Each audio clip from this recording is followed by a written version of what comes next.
We're down here at Mining Disrupt, and I'm here with the Power, Mr. Power, from, I think, one of the best podcasts out there. As a guy who's in media and does a lot of stuff, like, I appreciate a new style, a new angle, you know, personality in what you do, because there's nothing like more boring like watching paint dry than like Bitcoin mining. No offense to anybody here, but you kind of make it fun, right?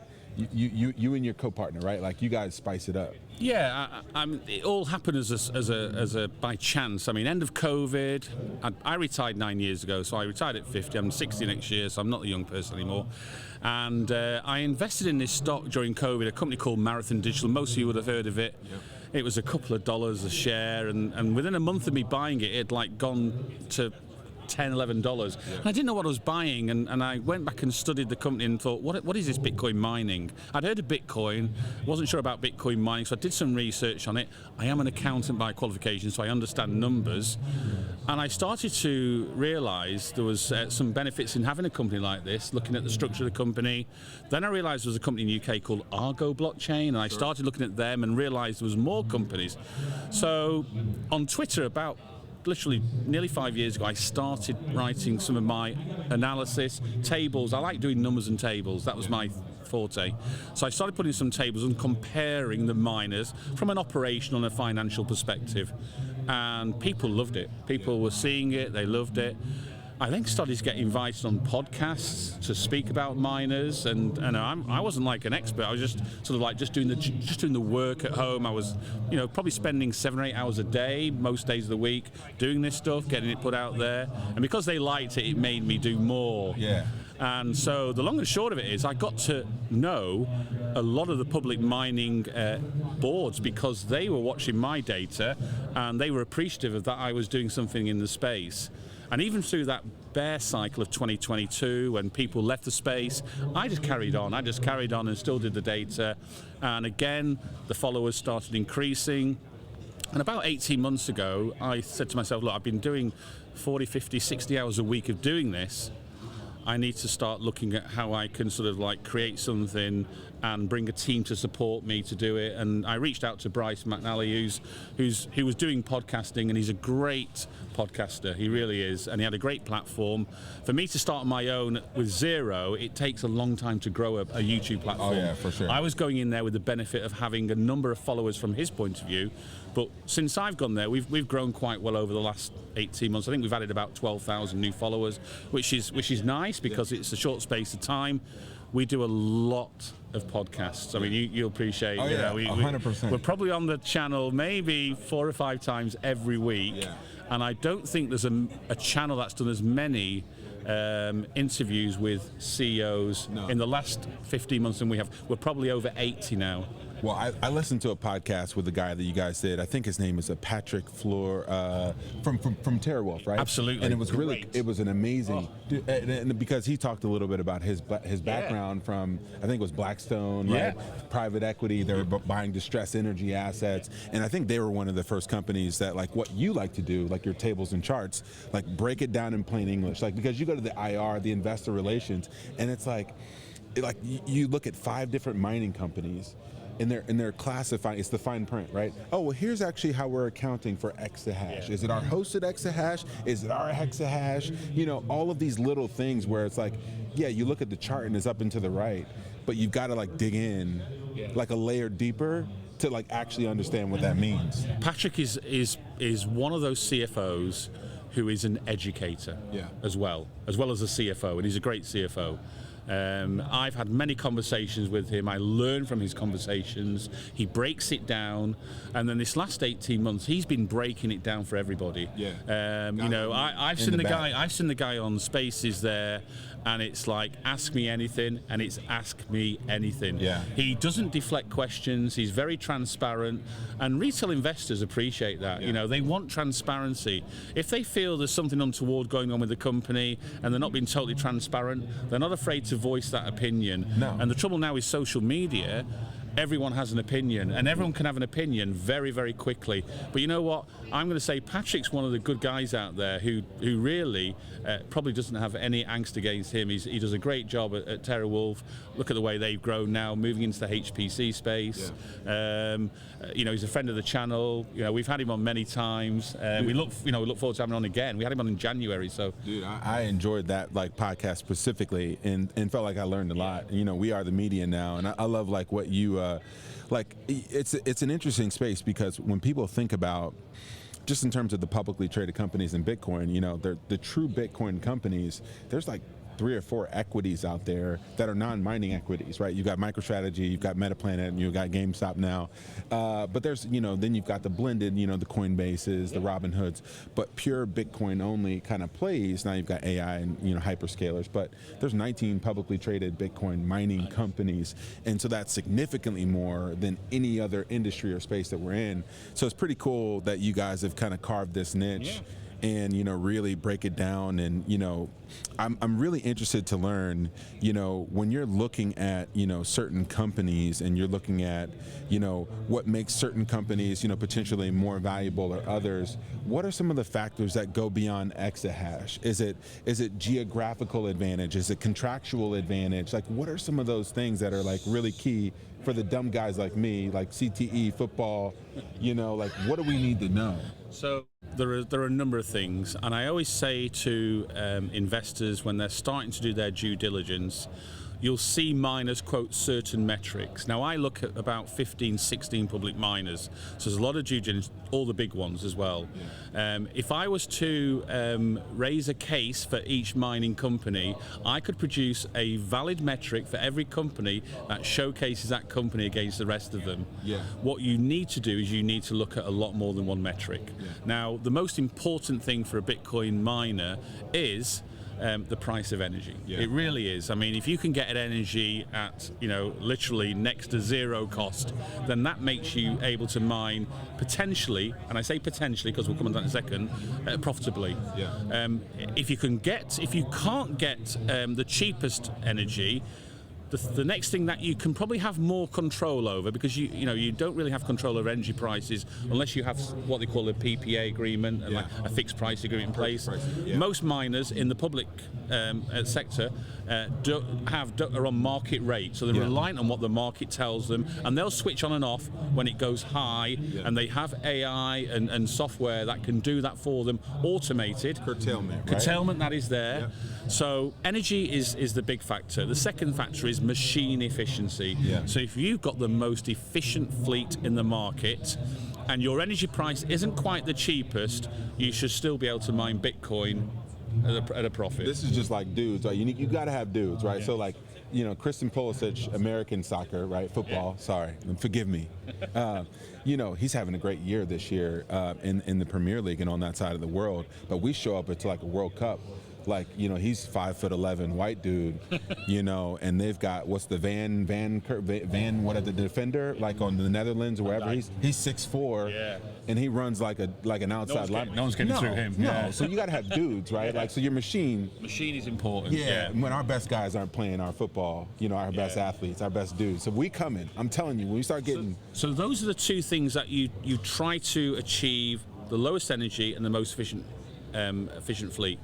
There are things that you can really control in terms of cost. Yeah. So you can control, to a certain extent, how much your salaries are. Yeah. Right? How many staff you've got paid, how much your salaries are.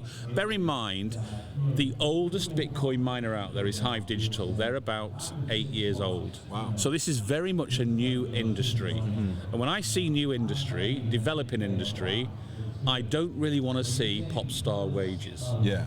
And unfortunately, I'm seeing a lot of pop star wages out there. Stock-based compensation. I'm talking about wages initially, and then you add on the stock-based compensation. I mean, we're talking about CEOs of a new industry trying to compete with probably companies that are maybe in the S&P 100 or something like that. Yeah. And you hear the word we're tech companies, so therefore we should be getting paid as tech. It is a challenge, but at the end of the day, if they want to pay themselves high salaries and they're not able to achieve the profits on a quarterly basis or an annual basis, and the shareholders know straight away when their earnings come out, you can look at one big metric. It says net income or net loss. Yeah. And if you're making a loss, shareholders want to know why. Yeah. And then they'll go through the costs. Yeah. So G&A costs, that's general and administrative costs there. That's all the costs that you can effectively control to a certain extent. Yeah. You can pay people, you can determine the salary structure of the company. You can sort of like choose the right insurance company to deliver insurance maybe at a cheaper price.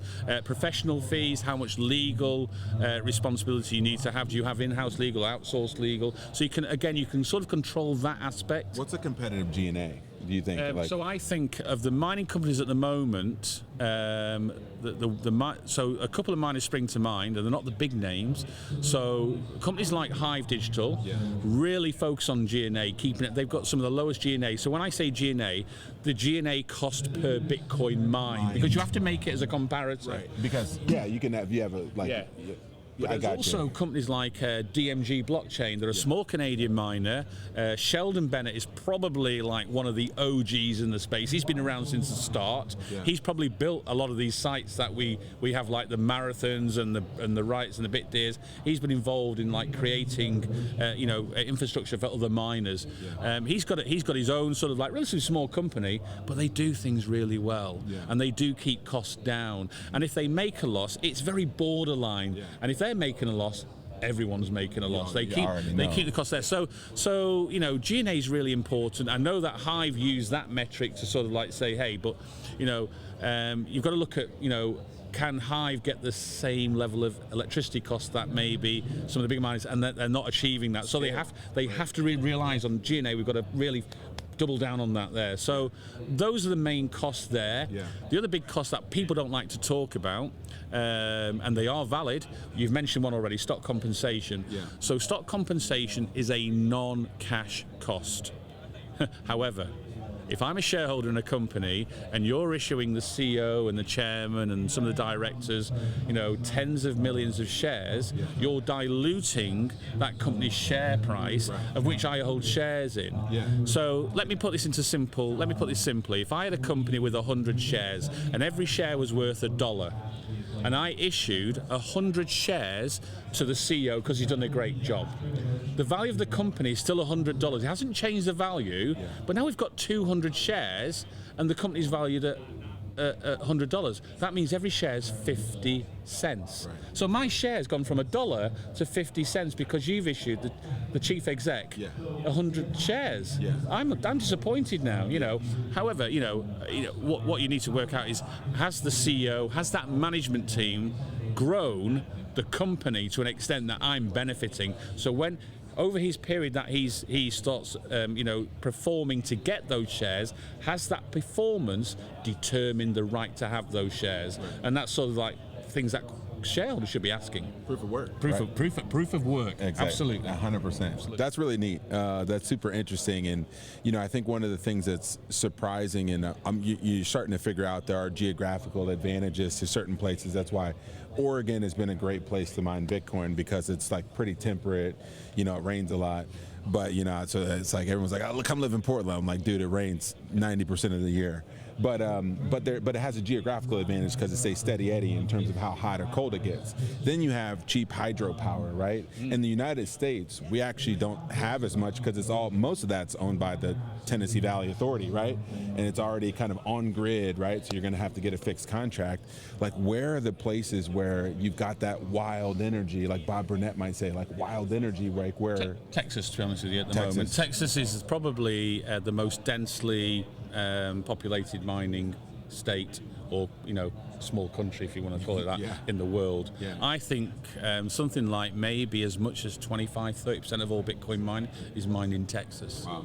And the reason it is in Texas, Texas are very welcoming to miners. So you've got a state there where the legislation, they're not against mining companies, they're actually opening their arms to mining companies. They've got a stack of renewable energy sources down there, so they have solar, they have wind power.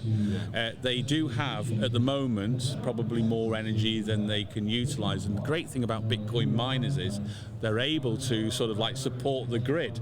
So Bitcoin miners are social responsible companies. They will switch on the power when the domestic demand is low enough for them to utilize the extra power. And in certain areas, I mean, you know, you'll get people saying, yeah, but surely we could just move that power to another state.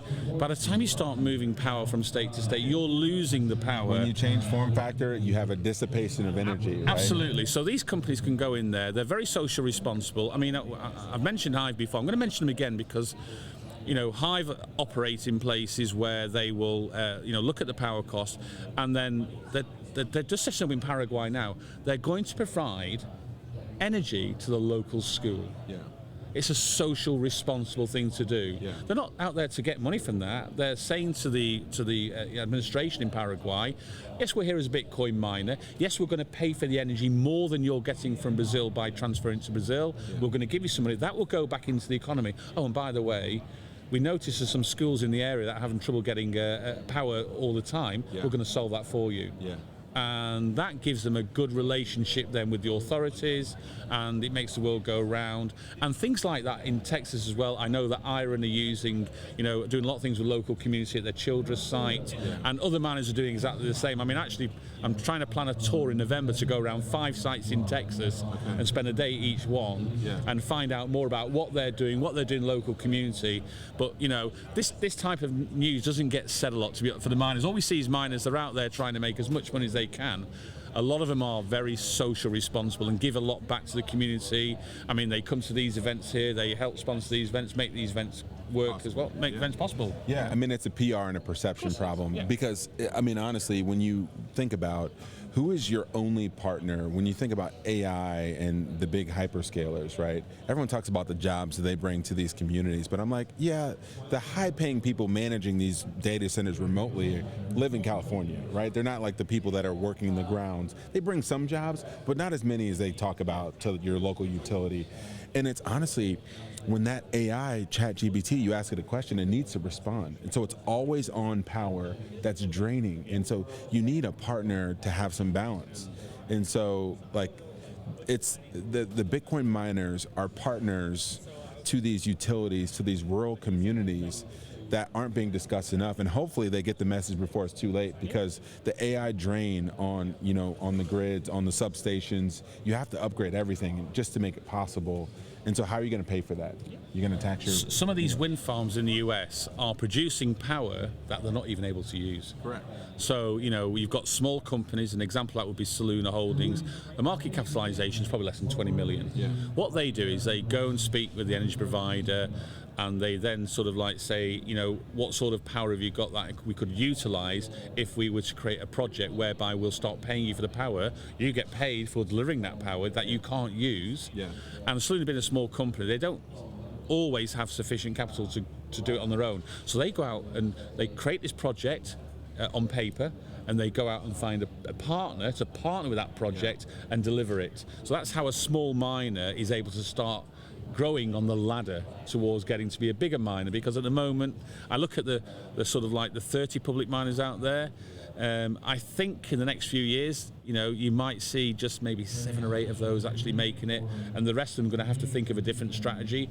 Some are already doing that now, going over to HPC, which is a more predictable model. Bitcoin mining, you know, it's a volatile asset class. I've been orange pilled. I've not sold in my Bitcoin, you know, whatsoever, and I keep adding small amounts when it's the right time to do so. But I still look at the volatility day by day. It was 109,000 in January. It's 87 today. I don't know what the price is going to be tomorrow, or next week, or next year. That's hard to build your and so it's of. hard from a short-term perspective. I know long-term. I look at the long-term graph, and you know what? It's only going in one direction. And I say this to everybody else. I just say, look, you know, if you can just, you know, invest a small amount, even if you lost it all, you could still survive on what you had left. And I look at, say, 2 or 3%. If you've got 2 or 3% of your savings, put it into Bitcoin, because you know what?